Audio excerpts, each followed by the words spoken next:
जय जय रघुवीर समर्थ. शुका सारिखे पूर्ण वैराग्य जाचे, वसिष्ठा परिज्ञान योगेश्वराचे, कवी वाल्मिका सारिखा मान्यैसा. नमस्कार माझा सद्गुरु रामदासा, मला वाटते अंतरित्वा वसावे, तुझ्या दासबोधास त्वा बोध व्हावे. अपत्या परिपाजवी प्रेमरसा, महाराजया सद्गुरु रामदासा. गुरुर्ब्रह्मा गुरुर्विष्णुर्गुरुर्देवो महेश्वरः, गुरुस्साक्षात् परब्रह्म तस्मै श्री गुरवे नमः. जय जय रघुवीर समर्थ. दशक 5 समास 8 मुमुक्षु लक्षण. मागच्या समासामध्ये समर्थांनी बद्धाची लक्षणं सांगितली आणि हा बद्ध किती रजोगुणी आणि तमोगुणी असतो आणि प्रपंच प्रपंच प्रपंच प्रपंच त्याच चिखलामध्ये त्याला ऋतून पडावंसं वाटतं आणि सगळं आयुष्य त्याचं हे बद्धाचं व्यर्थ जातं. कारण अस्थिर, अनित्य आणि अंततोगत्वा फक्त दुःखच देणारा असा असणारा हा प्रपंच, याच्यात सुख नाही हे त्याला कळत नाही. त्याला एक छान उदाहरण सांगतात. कुत्र्याचं पिल्लू आहे, त्याला कुठून तरी हाड मिळालं आणि पूर्वसंस्कारानुसार ते हाड त्याला खावंसं वाटतंय. अजून धड दाट पण आलेले नाही आहेत, पण ते चघळण्याचा प्रयत्न करतंय आणि ते हाड चघळायला लागल्यानंतर त्या हाडाच्या कठीणपणामुळं आणि धड दाट नीट न आल्यामुळं ते हाड त्याच्या हिरडीवर रगडलं जात आहे आणि त्याच्यातून, त्याच्या हिरडीतून रक्त खाली येत आहे त्याच्याच तोंडात. आणि ते हिरडीतलं रक्त आल्यानंतर त्याला वाटतं की हाडातूनच रक्त येत आहे आणि किती स्वादिष्ट आहे असं म्हणून अजून ते हाड चघळतं, अजून स्वतःचं रक्त बाहेर काढतं आणि असा काळ त्याचा जातो. स्वतःचं रक्त पिण्यातच त्याला आनंद वाटत राहतो. ह्याला म्हणतात बद्ध, त्या कुत्र्याच्या पिल्लासारखा. ह्याच्यात सुख नाही आणि जेव्हा तोंड दुखायला लागतं त्या पिल्लाचं आणि कळतं की हे हाड चघळण्यात उपयोग नाही आहे आणि नंतर जेव्हा ते हाड टाकून देतं तेव्हा त्याला म्हणायचं मुमुक्षू. या प्रपंचामध्ये काही अर्थ नाही आहे. इथं सगळं तात्पुरतं आहे, सगळा स्वार्थाचाच विचार आहे आणि सध्याच्या काळात तर बोलायलाच नको. कुठलंच नातं स्वार्थाशिवाय नाही हे अगदी आपण सिद्धच करत चाललो. मग ते व्यक्तिगत जीवनातील, कौटुंबिक जीवनातील असो किंवा मग ते राष्ट्रीय जीवनातील असो, देशांदेशांमधले संबंध असो. पण म्हणून मुमुक्षूची काय अवस्था होते. ऐसा जो प्राणीबद्ध संसारी वर्तता अबद्ध, तयास प्राप्त झाला खेद काळांतरी. कालांतरानं त्याला खेद प्राप्त होतो. याच्यात काय अर्थ आहे. आणि त्याला संसाराचं दुःख चटके बसायला लागतात, जाणवायला लागतं.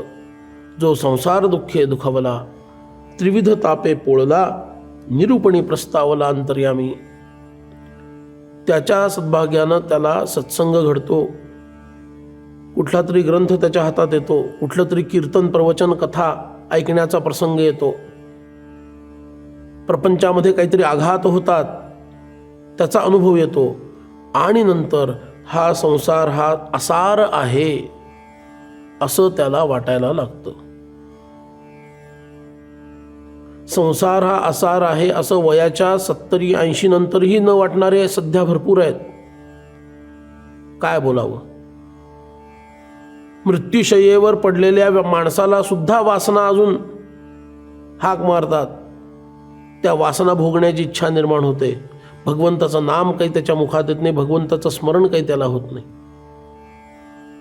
पण असा जो भाग्यवान आहे की त्याच्या लक्षात येतं की या कशातही अर्थ नाही आहे, जीवन व्यर्थ आहे. असा आतमध्ये ज्याला प्रपंचाबद्दल औदासीन्य येतं आणि परमार्थाबद्दल चेतना जागृत होते, त्याला मुमुक्षु असं म्हणतात. मुमुक्षु शब्दाचा धात्वर्थ आहे मोक्षाची इच्छा करणारा.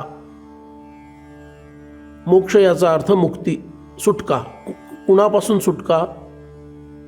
दुःखापासून सुटका असा शास्त्रांनी अर्थ दिलाय. मोक्ष शब्दाचा अर्थ दुःखापासून सुटका. प्रपंचापासून सुटका असा अर्थ दिलेला नाहीये, दुःखापासून सुटका.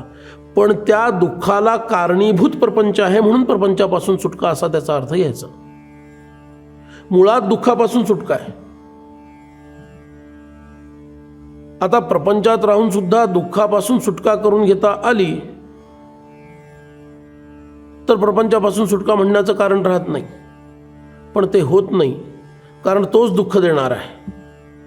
म्हणून प्रपंचापासून सुटका, संसारापासून सुटका असा त्याचा अर्थ सांगितला जातो. प्रपंच आणि संसाराचे दोन भिन्न अर्थ सांगणारे लोक आहेत, पण तो अर्थवादात्मकच विषय फार आहे. संसार वेगळा, प्रपंच वेगळा असं म्हणणारे काही लोक आहेत, त्याच्यात आत्ता शिरायला नको. पण मूळ अर्थ असा की ज्याला मी माझं म्हटलेलं आहे, माझा घर, संसार, नातेवाईक, मुलं बाळं आणि अगदी माझ्या देहापासून, मनापासून सुद्धा, याच्यापासून सुटका व्हावी आणि त्या परमात्म्याच्या चरणाशी मला स्थान मिळावं अशी ज्याला इच्छा झाली त्याला मुमुक्षू म्हणायचं. म्हणजे काय? अनुदिनी अनुतापे तापलो रामराया, परम दीनदयाळा निरसी मोहमाया, अचपळ मन माझे नावरे आवरिता, तुझ विण क्षीण होतो धावरे धाव आता. अशी तळमळ आतमध्ये जेव्हा लागली भगवंताची, भगवंता धाव आणि मला वाचव, धाव रे रामराया किती अंत पहासी, प्राणांत मांडलासे नये करुणा कैसी, पाहीन धनीवरी चरण झाडी न केशी, नयन शिणले बा आता केधवा येशी, धाव रे रामराया. अशी आतमध्ये घुसमट आणि तळमळ ज्याच्या हृदयामध्ये जागृत होते ना, त्यालाच मुमुक्षू म्हणतात. शास्त्रामध्ये 3 प्रकारचे मुमुक्षू दिलेत. एक मंद मुमुक्षू, दुसरा मध्यम मुमुक्षू आणि तिसरा तीव्र मुमुक्षू. समर्थांना मात्र तीव्र मुमुक्षूच अपेक्षित आहे. मंद मुमुक्षू काय आहे? त्याला वाटत राहतं नाही बाबा हे चाललंय ते बरं नाही आहे, पण त्याच्या सवयी काही बदलत नाहीत, प्रपंचातच तो गुरफटलेला राहतो, पण मनात वाटत राहतं, हा मंद. आता ज्याला हेही वाटत नाही तो बद्ध. मंद काय? ज्याला वाटत राहतं की आपण मुक्त व्हावं, पण त्याच्यासाठी विशेष प्रयत्न तो करत नाही. दुसरा मध्यम आहे, तो प्रयत्नाला तरी लागतो, पण इकडं प्रयत्न सुरू आहेत मुक्त होण्याचा आणि इकडं मात्र जुन्या सवयी तशाच आहेत, जुन्या वासना तशाच आहेत. तो मध्यम. आणि जो तीव्र मुमुक्षू आहे, जो समर्थांना अभिप्रेत आहे, तो मात्र त्या सर्व जुन्या गोष्टींचा त्याग करतो, मनानं तरी. देहानं त्याग करेल की नाही हा नंतरचा विषय आहे. मनानं तरी त्याचा त्याग करतो आणि फक्त भगवंत हेच आपलं प्रेमास्पद आहे याच्यावर मनानं शिक्कामोर्तब करतो. रामे चित्तलय सदा भवतु मे, माता रामो मत पिता रामचंद्र, स्वामी रामो मत सखा रामचंद्र, सर्वस्व मे रामचंद्रो दयालु. श्री रामच माझं सर्वस्व आहेत. आत्तापर्यंत मला माझा प्रपंच, माझा संसार सर्वस्व वाटत होता, आता तो वाटत नाही. श्री रामच माझं सर्वस्व आहे. याला मुमुक्षू म्हणायचं. मला अन्य काही नको, फक्त राम हवा आहे. मला कशाशी कर्तव्य नाही, माझ्या रामरायाशी कर्तव्य ही भावना जागृत होते. माझं आयुष्य मी फुकट घालवलं, नको त्या गोष्टी करण्यामध्ये मी सगळं जीवन फुकट घालवलं. घटका गेली, पळे गेली, तास वाजे झणाना, आयुष्याचा नाश होतो राम कार्य म्हणाना. 1 प्रहर 2 प्रहर 3 प्रहर गेले, 4ही प्रहर संसारात चावटीने नेले. रात्र काही झोप काही स्त्री संगे गेली, ऐशी 8 प्रहरांची वासलात झाली. 8 प्रहर म्हणजे 24 तास, 1 प्रहर 3 तासाचा. दिवसभर प्रपंचाच्या गोष्टी करण्यात घालवलं, रात्र झोपण्यामध्ये आणि स्त्री संघामध्ये घालवली. 12 तास दिवसाचे असे, रात्रीचे असे गेले. 24 तास असे व्यर्थ गेले. 1 दिवस अख्खा व्यर्थ गेला. भगवंताचं एक क्षण स्मरण झालं नाही. असे 7 दिवस गेले की 1 आठवडा गेला. असे 4 आठवडे गेले, 1 महिना गेला. असे 12 महिने गेले की 1 वर्ष गेलं. आणि अशी वर्षानुवर्ष माझी निघून गेली. भगवंताचं कधी स्मरण केलं नाही, आणि आत त्याला आता पश्चात्ताप व्हायला लागतो. ही पश्चात्तापाची जी अवस्था आहे, मृत्यूचं भय वाटायला लागतं. यम मला घेऊन जाईल, नव्हे माझं एवढं भाग्य कुठं की यमानं मला न्यावं, त्याचे दूतच मला फरफटत नेतील, आणि त्यावेळेला माझी अवस्था काय होईल, कुठल्या नरकात मला फेकलं जाईल, असा आतमध्ये ग्लानी जागृत होते. आणि ही जागृत झालेली ग्लानी म्हणजे मरणकाळ जवळ आल्यानंतरची गोष्ट नाही आहे.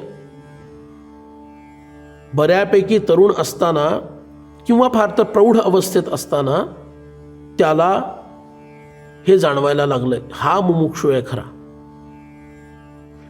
बालपणीत जाणवलं तर परमभाग्य आहे, तरुणपणी जाणवलं तर भाग्यच आहे. किमान प्रौढपणी 50पर्यंत तरी हे जाणवावं, 40-50ला तरी हे जाणवावं. हा खरा मुमुक्षू आहे. नाही तर मृत्यूशय्येवर पडलेला आहे, थोड्या आता हा मरणारच आहे अशी अवस्था आहे, आणि तेव्हा जाणवायला लागलं, त्याला काही अर्थ नाही आहे. तेव्हाही न जाणवण्यापेक्षा ते बरं.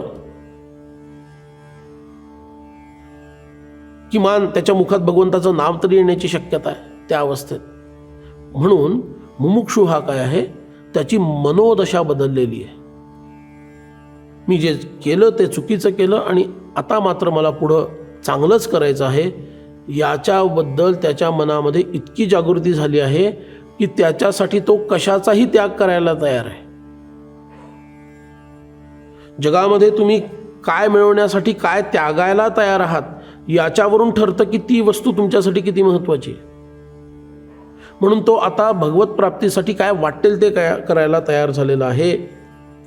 आणि तो स्वतःची निंदा करतो, मी आजपर्यंतचं आयुष्य असं व्यर्थ घालवलं. आणि त्या मगाच्या अभंगामधला पुढचा भाग जो समर्थांनी सांगितला, दास म्हणे तास बरा, स्मरण सकाळा देतो, क्षणोक्षणी राम म्हणा, म्हणोनी झणकारितो.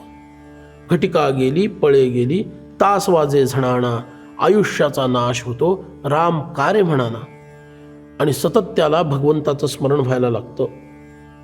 काय उपाय करावा जेणेकरून परलोक साधेल, तो देवाधिदेव भगवान मला प्राप्त होईल. आणि त्यांनी व्यवसाय म्हणून जर कथा कीर्तन प्रवचन हे जर स्वीकारलं असेल, व्यवसायाच्या दृष्टीनं तो ते बघत असेल, तर ते सुद्धा बद्धाचंच लक्षण आहे. आणि म्हणून तो म्हणतो, कीर्तन केले पोटासाठी, पैसे मिळवायचे म्हणून मी कीर्तन करत राहिलो, भगवत प्राप्ती हा उद्देश नाही आहे. कीर्तन केले पोटासाठी, देव मांडले हाटवटी, बाजारात जणू काही देव मांडल्यासारखं मी केलं आणि त्याची पूजा आणि करत बसलो पैसे मिळवण्यासाठी. हे परमार्थातलं साधन आहे की पैसे मिळवण्याचं साधन आहे? पण सध्या याबद्दल जास्त न बोललेलंच चांगलं आहे. आहा देवा बुद्धी खोटी माझी मीच जाणे, मी किती दुष्ट आहे, दुर्मती आहे, हे इतर कोणी नाही, माझं मलाच माहिती आहे. व्यर्थ जीवन गेलं माझं. पोटामध्ये अभिमान ठेवला, मी इतका मोठा महाराज आणि मी इतका मोठा श्री श्री श्री, आणि मी इतका मोठा साधू बुवा अमुक तमुक जी काही नावं असतील, इतका मोठा. पोटी धरून या अभिमान, शब्दी बोले निराभिमान. आणि बोलताना मात्र वा वा काय बोलावं, अभिमान कसा त्यागावा, वैराग्य कसं धारण करावं, कामक्रोधांपासून कसं दूर व्हावं, याच्यावर तासनतास मी बोलत राहिलो कीर्तनामधून आणि प्रवचनामधून आणि कथांमधून. पण आतमध्ये त्या सगळ्या गोष्टी माझ्या जशाच्या तशा नव्हे अधिक दृढमूल झाल्या. काय माझी बुद्धी आहे, माझी मलाच माहिती आहे रामराया, काय बोलू मी, असा पश्चात्ताप हृदयामध्ये जागा झाला. कशा पद्धतीनं लोकांना मी फसवलं, स्वतःच्या प्रसिद्धीचा आणि स्वतःच्या वाक सामर्थ्याचा दुरुपयोग स्वतःचीच तुंबडी भरण्यासाठी मी कसा केला, आणि लोकांना मूर्ख कसं बनवलं हे माझं मलाच माहिती आहे, वगैरे वगैरे असं म्हणून त्याला अत्यंत पीडा होते, पश्चात्ताप होतो. आणि हा पश्चात्तापच सगळ्यात महत्वाचा आहे. पश्चात्ताप झाला की तुमचं पाप जळालं म्हणून समजा, पण तो खरा पाहिजे. स्मशान वैराग्यासारखं वैराग्य उपयोगी नाही. खरा पश्चात्ताप जर झाला तर तो संसारामध्ये विरक्त होतो, वैराग्य त्याला प्राप्त होतं. पुण्यमार्ग पोटी धरी, सत्संगाची वांछा करी, विरक्त झाला संसारी या नाव मुमुक्षू. संसारामध्ये वैराग्य प्राप्त होतं आणि तो कुणाशी तुलना करत बसत नाही. हा किती पुढं आहे आणि हा किती पुढं आहे, माझं काय व्हायचं याचा विचार करतो. आणि असं करता करता तो मी कसा अनोपकारी आहे, दंभधारी आहे, अनाचारी आहे, चांडाळ आहे, दुर्मती आहे, खळ आहे, पापी आहे, अभक्त आहे, दुर्जन आहे, जणू काही जन्मलेला मनुष्य रूपात असणारा पाषाणच आहे, दुरभिमानी आहे, व्यसनी आहे, तापट आहे, या सगळ्या गोष्टींचं आतमध्ये चिंतन करतो, चालना करतो. आणि परमार्थाच्या दृष्टीनं मी कसा अनधिकारी आहे पण बडबडत खूप राहिलो परमार्थ, असं तो स्वतःला सांगत राहतो. आणि मग आपणास निंदी सावकाश, पोटी संसाराचा त्रास, धरी सत्संगाचा हव्यास या नाव मुमुक्षू. सत्संग प्रत्यक्ष संत लाभावेत, त्यांच्याकडून काहीतरी मला उपदेश व्हावा अशी इच्छा करतो. तीर्थांना जातो, शमदमादिक सगळं करतो, ग्रंथांचा अभ्यास करतो, पण ह्या कशातच समाधान नाही आहे. खरा संत जीवनात यावा अशी इच्छा करतो आणि खऱ्या संतांना शोधून काढून त्यांना शरण जातो. त्याला मुमुक्षू म्हणावं. अहंता सांडून दुरी, आपणास निंदी नानापरी, मोक्षाची अपेक्षा करी या नाव मुमुक्षू. आणि असं करून खऱ्या अर्थानं तो परमार्थिक होतो. स्वार्थ सांडून प्रपंचाचा, हव्यास धरिला परमार्थाचा, अंकित होईन सज्जनांचा, असं म्हणतो तो मुमुक्षू. खऱ्या अर्थानं मी संतांचा अंकित आहे असा जो वागतो ना, तो मुमुक्षू आहे. आणि म्हणून सगळ्यात महत्त्वाची गोष्ट जर काय असेल तर मुमुक्षुत्व आहे. मनुष्यत्व परमात्म्याच्या कृपेनं आपल्याला मिळालेलं आहे. मनुष्यत्व मिळाल्यानंतर मुमुक्षुत्व मिळणं हे त्याच्याहून अधिक भाग्याचं आहे. एकदा का मुमुक्षुत्व मिळालं की परमात्मा कृपा करून तुम्हाला संतांच्या जवळ पाठवणारच आहे. म्हणून श्रीमद आदिशंकराचार्यांनी सुद्धा 3 अत्यंत दुर्मिळ गोष्टी सांगितल्या. मनुष्यत्वम, मुमुक्षुत्वम, महाजन संश्रय. तो महापुरुषांचा आश्रय मिळणं हे त्याच्याहून अधिक दुर्लभ आहे. पण अत्यंत दुर्लभ असणारं मनुष्यत्व आपल्याला मिळाल्यानंतर मरणापूर्वी जर मुमुक्षुत्व नाही मिळालं तर मनुष्य बनून आम्ही काय केलं हा प्रश्न आहे. म्हणून हे मुमुक्षुत्व लवकरात लवकर जीवनामध्ये प्रकट व्हावं. एकदा का हे कडकडीत मुमुक्षुत्व, खरंखुरं ज्याला तीव्र मुमुक्षु म्हणतात, ते प्राप्त झालं की भगवंताच्या कृपेनं साक्षात भगवंताचंच नित्य अवतार म्हटलं गेलेला एखादा संत आपल्या जीवनामध्ये येईल आणि त्याच्याकरवी आपलं जीवन कृतार्थ होईल. तो संत जीवनामध्ये येतो आणि आपल्याला साधकावस्था प्राप्त होते. हा सर्व विषय पुढच्या समासामध्ये आपल्याला सांगण्यात येईल. जय जय रघुवीर समर्थ.